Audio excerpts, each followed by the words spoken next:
tijoriy kreditlarni yoki mikroqarzlarni olib turib quyosh paneli o'rnatsangiz, unda albatta ziyon bilan chiqib ketasizlar. Kreditni olishda rosa ehtiyot bo'linglar. Kreditni ko'pchilik hisob-kitob qilmasdan oladi. Ya'ni mikroqarz, foiz baland kreditlar olsalaring, bu hisobda qoplamaydi. Ya'ni bir oylik to'lovini generatsiya yopa olmaydi. Shu sababli bunaqa foizi baland kommersiy, ya'ni tijorat kreditlarini olmaslikni tavsiya beraman.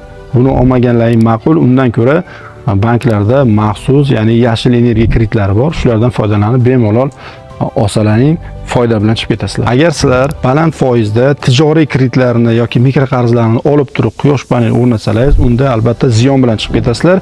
Bir oylik to'lovini qoplay olmaydi. Shu sababli sizlarda, ya'ni mijozlarimizda quyosh panellariga nisbatan, ya'ni negativ xulosa paydo bo'ladi.